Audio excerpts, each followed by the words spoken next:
ya. Pada hari ini apakah hadir semua? Hadir, Pak. Hadir ya. Coba Bapak absen terlebih dahulu ya. Ya. Yang pertama Najwa, Hadir. lalu Nurul, Hadir. selanjutnya Sarah, Hadir. Fatis Mahamkan, Hadir. lalu ada Octavia, Hadir. terus terakhir ada Sarifah. Hadir. Oke, alhamdulillah di semua ya. Alhamdulillah. Oke, sebelum masuk ke materi yang baru, Bapak mau tanya nih kepada kalian. Kalian sebelumnya masih ingat nggak kalian belajar tentang apa minggu lalu? Tentang ekosistem. Dan energi, ekosistem. Tadi bisa dijelasin nggak ekosistem itu apa? Dulu. Ekosistem itu hubungan antara makhluk hidup sama lingkungannya, Pak Guru. Oke, benar banget tadi disebutkan ada jari-jari makanan, ada rantai makanan, Najwa. Kalau dari makanan itu berarti komponennya ada terdiri dari produsen, konsumen, penguasa. Oke, benar sekali. Berarti kalian semua masih pada ingat ya untuk materi-materi dari minggu lalu. Oke, untuk sekarang tadi kan banyak tuh dari ekosistem, banyak disebutkan ada abiotik, ada biotik. Nah, misalnya nih dari komponen tersebut, salah satu komponen tersebut ada yang hilang, misalkan kalau di hutan ada pohon yang ditebang terus, lama-lama kan hilang. Gimana kira-kira dampaknya? Jadi konsumen satu itu nggak bisa makan. Nggak bisa makan. Tadi ada tambahan lain nggak? Kawan-kawan ada Pak. Kawan-kawan yang bergantung pada pohon itu bakalan hilang. Tempat tinggalnya juga dia bakalan kehilangan tempat tinggal, terus juga kehilangan makanan, sama rantai makanan dia itu juga bakalan terganggu karena dan juga bisa menyebabkan kepunahan hewan-hewan tersebut. Iya, Pak, betul. Nah, izin nambahin, Pak. Boleh, Sarifah. Jadi hutannya bakal gundul, Pak. Terus pas hujan juga bisa banjir karena nggak ada akar pohon yang menyerap airnya, Pak. Karena dari jawaban dari teman-teman, semuanya tepuk tangan baru semua. Tadi ada yang Bapak dengar banjir. Nah, itu menarik tuh. Di sini sedikit bersinggungan juga dengan materi kita pada hari ini. Nah, materi hari ini juga masih tentang ekosistem, tapi kita melanjutkan lebih dalam lagi, yaitu tentang daur Biokimia. Oke, nah kalau dari kalian nih, Bapak mau nanya dulu, menurut kalian unsur-unsur yang ada di alam seperti air, karbon, nitrogen, nah itu habis atau tidak ya? Atau bahkan bisa terus berputar? Najwa, berputar. Oke, nah selanjutnya ada yang lain? Oke. Saya Kak, tadi kan kata Najwa berputar ya.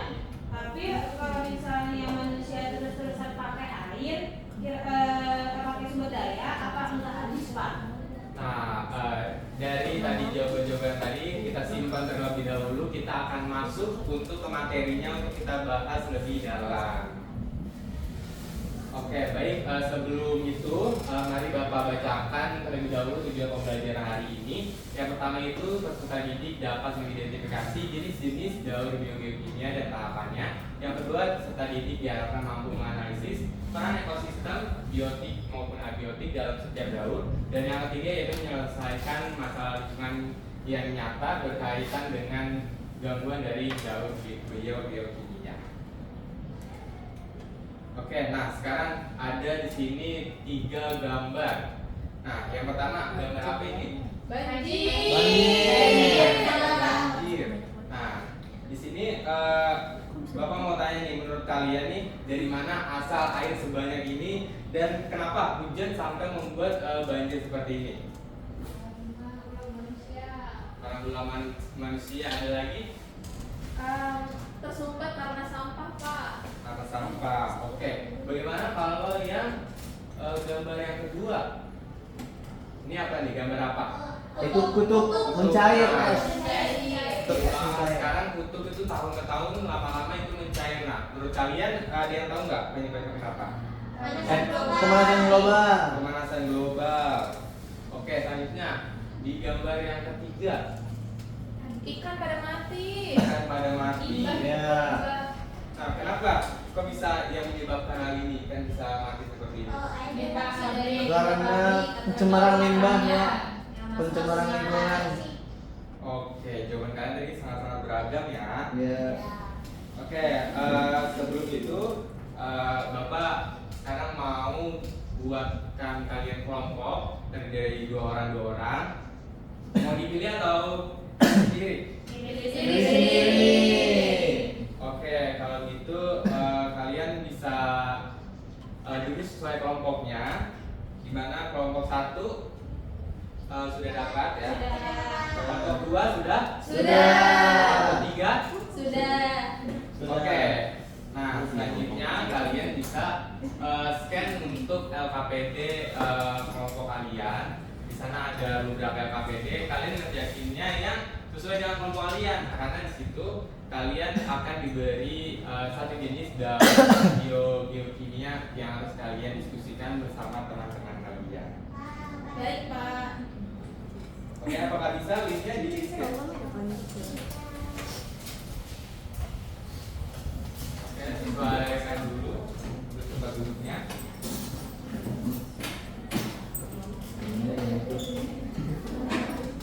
Nah, jadi kalian di lembar LKPD tersebut kalian bisa identifikasi nih permasalahan yang ada dan juga kaitan dengan daun biokimia.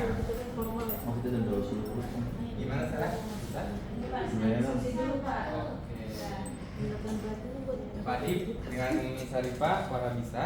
Bisa Pak, Ini Pak. jawabannya gimana, Pak? Nah, itu di situ kan udah tersedia tuh, nah bisa dimasukin di situ. Kalian bisa cari jawabannya mungkin dari buku yang Bapak kasih atau dari modul sebelumnya. Oke, kira-kira 5 menit cukup ya. Cukup Pak. Cukup, Pak. Baik, bila ada yang dipertanyakan bisa langsung tanya saja.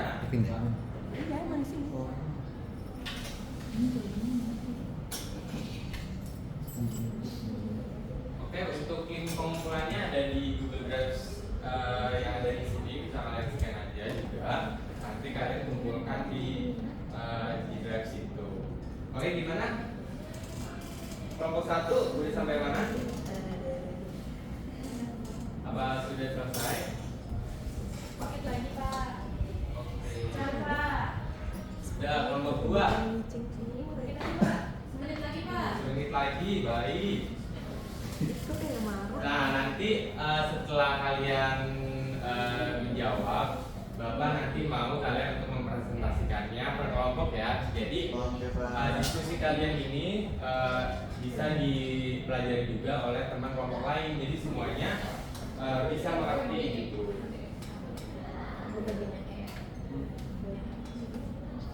Oke, kelompok. Sudah, Bapak. Sudah ya, sudah semua? Ah. Baik. Oke, untuk sekarang yang presentasi kelompok 1.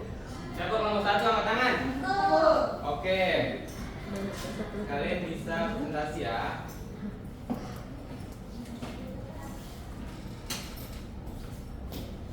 Oke, bisa dibaca mulai dari sini, identifikasi masalah. Oke, permasalahan ditemukan yang pertama ada banjir besar di kawasan perkotaan akibat minimnya daerah reservoir air. Kemudian ada kekeringan parah di musim kemarau karena cadangan air tanah berkurang serta pemanasan global dan perubahan iklim. Nah, untuk hasil diskusi yang kami lakukan, yang pertama jelaskan dengan kata-kata sendiri apa yang terjadi pada musim air tersebut. Banjir terjadi karena air hujan tidak bisa meresap ke tanah. Banyak lahan ditutup beton sehingga air langsung mengalir dan menumpuk. Kekeringan terjadi karena cadangan air tanah sedikit. Air tidak tersimpan dengan baik saat musim hujan. Pemanasan global terjadi karena gas CO2 di udara meningkat akibat aktivitas manusia seperti pembakaran bahan bakar. Terus yang kedua itu masalah ini berkaitan dengan daur air dan daur karbon, di mana daur air itu terganggu karena proses infiltrasi berkurang sehingga air tidak masuk ke hutan. Daur karbon terganggu karena terlalu banyak CO2 dilepas ke udara sehingga keseimbangan akan terganggu. Nah, kemudian yang ketiga, mengenai siapa aja sih yang terdampak dari masalah itu. Jadi ada 3 yang pertama. Yang pertama ada makhluk hidup secara keseluruhan seperti hewan dan tumbuhan, karena mereka bakal kekurangan air saat kemarau, dan tumbuhan itu sulit tumbuh kalau misalnya tanahnya tuh kering ataupun rusak karena banjir. Kalau manusia, ya kita juga bakal bisa kekurangan air. Kemudian kalau ekosistem secara keseluruhan, keseimbangan di ekosistem itu bakal terganggu. Kemudian bagaimana solusi untuk mengatasinya? Yang pertama mengenai menambah daerah resapan air seperti menanam pohon dan membuat biopori. Ini bisa dilakukan secara keseluruhan oleh pemerintah dan juga oleh masyarakat itu sendiri. Kemudian mengurangi emisi dan mengurangi penggunaan kendaraan dan beralih ke energi ramah lingkungan. Jadi untuk kesimpulannya mengenai daur air ini, yang pertama, daur air itu berlangsung melalui proses evaporasi, kondensasi, presipitasi, dan juga infiltrasi.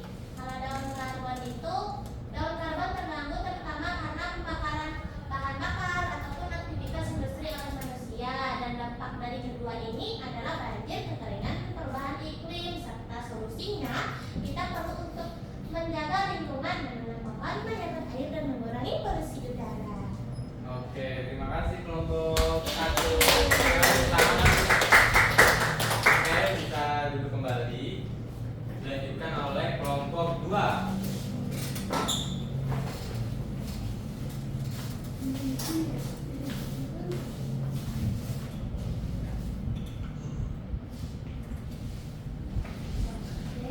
Jadi dari hasil diskusi untuk kelompok 2, jadi di sini kan ada masalah lingkungan yang terjadi kayak eutrofikasi, kematian massa, atau pencemaran air. Dimana jawaban di kelompok kita itu adalah air sungai atau danau itu menjadi sangat subur karena terlalu banyak zat nitrogen dan fosfor dari pupuk. Nah, akibatnya alga tumbuh sangat cepat. Saat alga mati, bakteri penguraiannya dia memakan banyak oksigen di air, sehingga oksigen itu jadi habis dan ikannya itu mati. Nah, selain itu, nitrat dari pupuk itu bisa masuk ke air tanah dan mencemari air yang digunakan manusia. Sebenarnya itu kaitan masalah tersebut dengan gangguan pada daur biogeokimia, di mana masalah tersebut terjadi karena daur nitrogen dan fosfor itu terganggu, jadi terlalu banyak nih nitrogen masuk ke lingkungan. Akibatnya penggunaan pupuk berlebihan dan keseimbangan alam dirusak dan memicu yang namanya eutrofikasi tadi. Terus ada dampaknya, di mana yang terdampak di sini ada makhluk hidup, manusia, terus ada hewan dan tumbuhan. Dimana kalau hewan dan tumbuhan itu dampaknya seperti ikan dan organisme air itu mati karena kekurangan oksigen. Terus tumbuhan air terganggu karena air menjadi keruh. Terus untuk manusia kesulitan mendapatkan air bersih dan air tercemar bisa berdampak buruk bagi kesehatan. Dan untuk ekosistem secara menyeluruh, dimana ekosistem air itu menjadi tidak seimbang sehingga banyaknya organisme mati dan rantai makanan akan terganggu. Selanjutnya untuk solusi yang diberikan di sini ada 2 solusi yang akan diusulkan, di mana yang pertama dapat mengurangi penggunaan pupuk kimia secara berlebihan. Lalu siapa aja bisa melakukannya? Ada petani dan juga pemerintah. Lalu solusi yang kedua itu mengolah limbah sebelum dibuang ke sungai atau danau. Yang bisa melakukan itu ada masyarakat, ada peternak, dan juga industri. Jadi kesimpulan dari kelompok kami, daur nitrogen itu tuh melibatkan peran penting bakteri, yaitu mengubah nitrogen menjadi bentuk yang bisa digunakan tumbuhan dan mengembalikannya lagi ke udara. Lalu daur fosfor itu juga berbeda nih dari daur lainnya karena tidak bisa melewati fase gas ataupun udara. Lalu eutrofikasi terjadi ketika nitrogen dan juga fosfor berlebih itu tuh masuk ke perairan. Nah, untuk mencegah pencemaran bisa dilakukan dengan mengurangi pupuk berlebihan dan juga mengolah limbah dengan baik. Sekian dari kelompok kami. Oke, beri tepuk tangan untuk kelompok 2. Selanjutnya kelompok terakhir yaitu kelompok 3.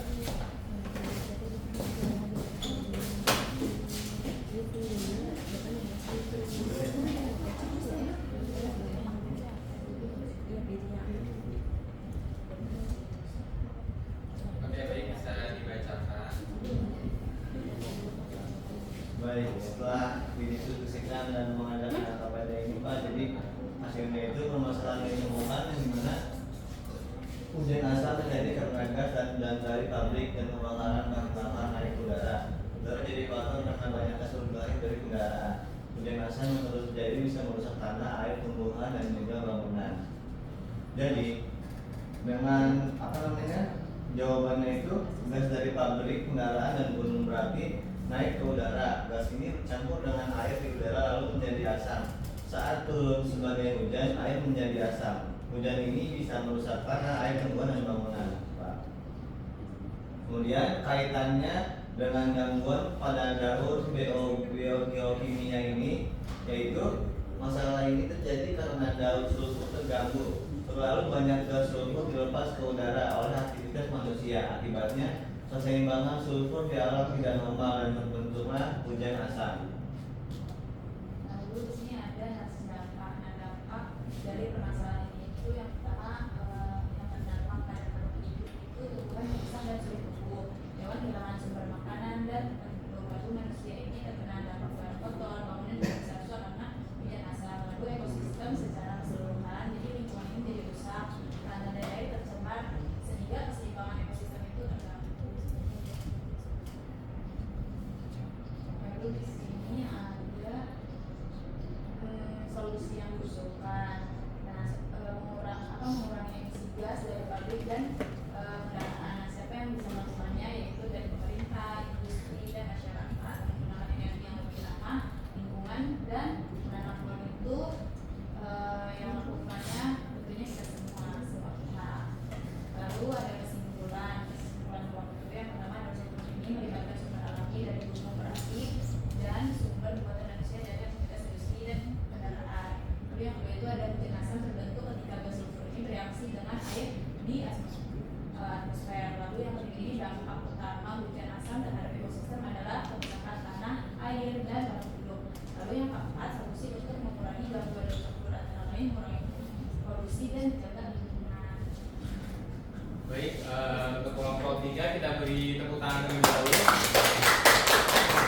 Oke, silakan bisa duduk kembali. Oke, tadi teman-teman kalian sudah mempresentasikan hasil dari kelompoknya masing-masing. Nah, di sini Bapak ingin meluruskan dan juga masih tambahan materi kepada kalian tentang daur geokimia. Nah, di sini jadi apa sih itu daur geokimia? Nah, daur geokimia ini adalah siklus perputaran unsur-unsur kimia penting yang antara lain itu ada air, ada karbon, nitrogen, fosfor, dan juga sulfur yang berpindah secara terus-menerus antara komponen biotik yaitu makhluk hidup dan juga abiotik lingkungan tak hidup dalam ekosistem. Nah, di sini daur geokimia itu yang pertama itu bersiklus, artinya unsur ini tidak habis, terus berputar melalui makhluk hidup dan juga lingkungannya. Nah, dari katanya geokimia ini berarti melibatkan proses biologis dan juga reaksi kimia secara bersamaan. Nah, fungsinya dari geokimia itu yang pertama tentunya itu untuk menjaga keseimbangan, yaitu memastikan ketersediaan unsur penting bagi kehidupan itu agar tetap stabil. Nah, baik, di sini itu ada jenisnya tadi yang seperti udah teman kalian sampaikan, yaitu ada daur air. Nah, daur air ini terjadi saat air menguap terus menjadi awan lalu turun sebagai hujan. Nah, air seharusnya itu meresap ke tanah dan juga mengalir ke sungai. Nah, tanah, jika tanah itu tertutup oleh beton dan juga kurangnya pohon atau air tidak ada resapan, ini air akan langsung mengalir dan juga akan menyebabkan banjir. Selanjutnya yang kedua itu daur karbon, di mana daur karbon ini terjadi saat tumbuhan menyerap CO2 untuk fotosintesis. Nah, karbon ini berpindah ke hewan bisa melalui makanan. Nah, karbon ini kembali ke udara melalui pernapasan dan pembakaran. Nah, jika terlalu banyak CO2, ini maka suhunya akan naik. Nah, ini yang menyebabkan tadi ya untuk di bumi ini cair. Oke, selanjutnya di sini ada daur nitrogen dan juga daur fosfor. Nah, di mana daur nitrogen ini dan juga fosfor ini terjadi saat unsur ini masuk ke tanah dan diresap oleh tumbuhan. Nah, unsur ini penting untuk pertumbuhan dan jika berlebihan juga tidak baik. air. Nah, ini akan menyebabkan tumbuhnya alga yang cepat, di mana oksigen di air ini akan berkurang dan akan menyebabkan ikan-ikan yang mati. Dan tadi itu ada daur sulfur. Nah, daur ini terjadi dari gas di udara yang berasal dari alam dan juga aktivitas manusia. Nah, gas ini bisa membentuk hujan asam. Nah, hujan asam ini akan merusak dari tumbuhan, hewan, manusia, bahkan lingkungannya gitu, termasuk bangunan. Oke, nah bisa disimpulkan bahwa semua daur ini saling berhubungan ya. Nah, jika satu daur ini akan terganggu dan daur lain itu akan ikut terganggu. Nah, aktivitas manusia ini sebenarnya sangat mempengaruhi dari sisi keseimbangan. Nah, sebelumnya Bapak ingin tanya kembali ini kesimpulan dari kalian, apakah memperhatikan? Nah, hal yang paling penting nih yang kalian pelajari hari ini tentang daur biokimia. Kira-kira ada yang bisa menyebutkan nggak?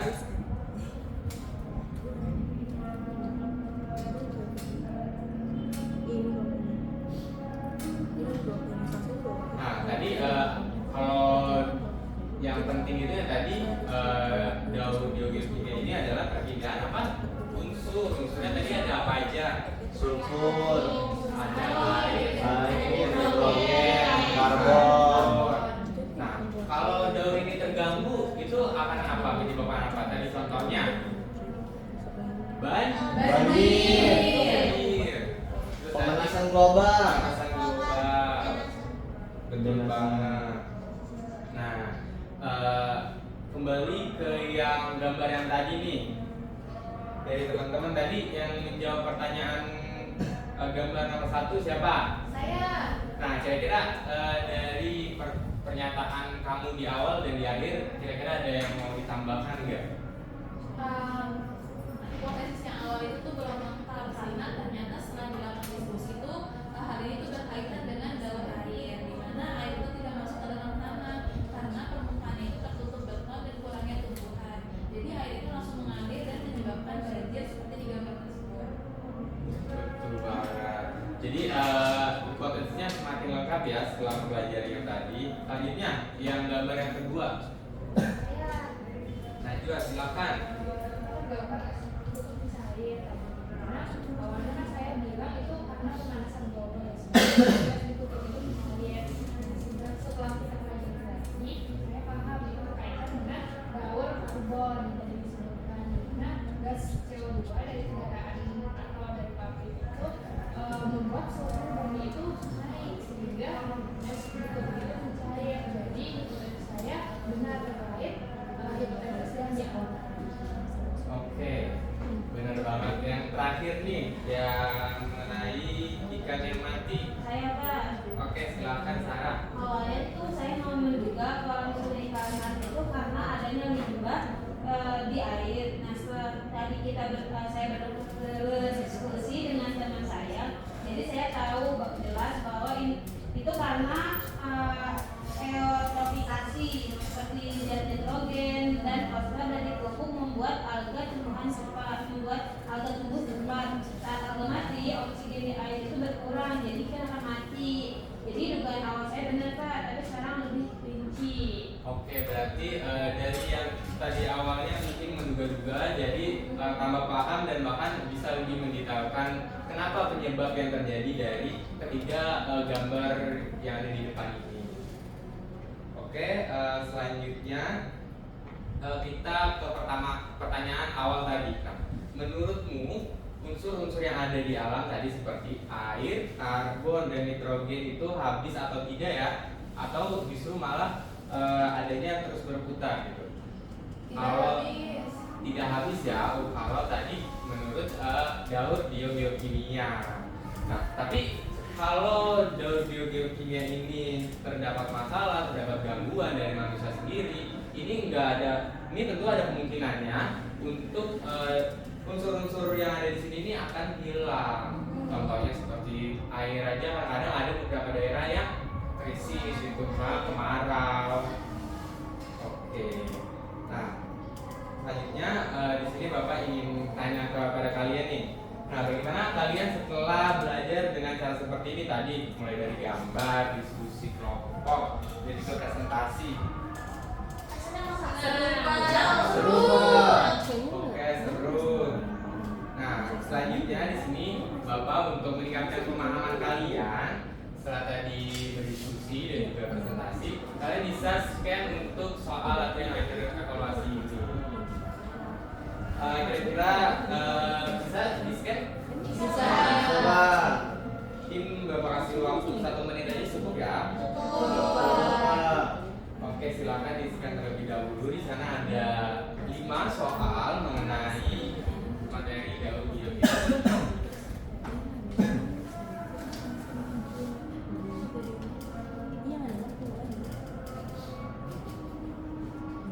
Kalau menurut gua yang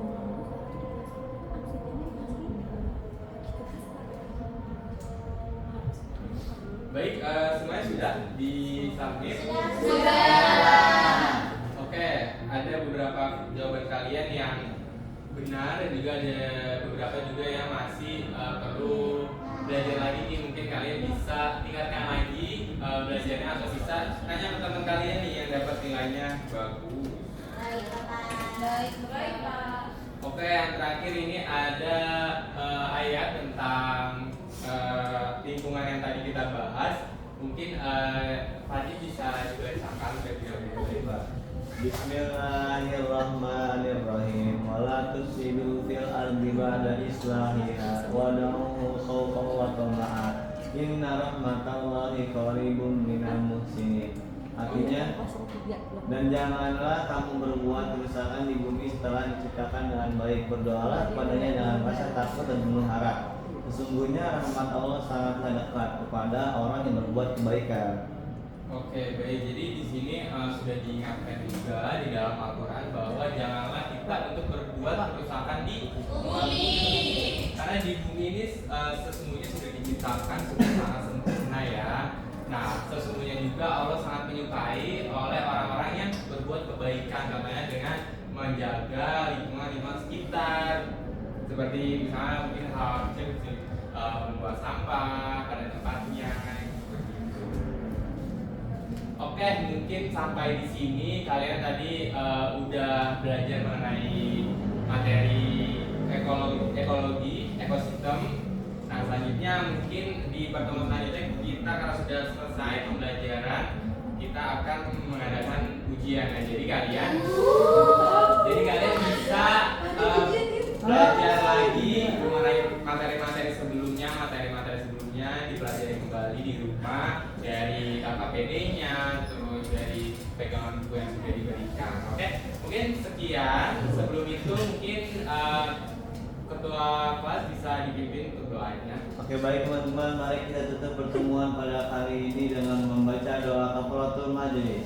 Subhanakallahumma wa bihamdika asyhadu an la ilaha illa anta astaghfiruka wa atubu ilaik. Oke, baik, terima kasih kepada teman-teman semua yang sudah hadir dan mengikuti pembelajaran. Saya tutup. Wassalamualaikum warahmatullahi wabarakatuh.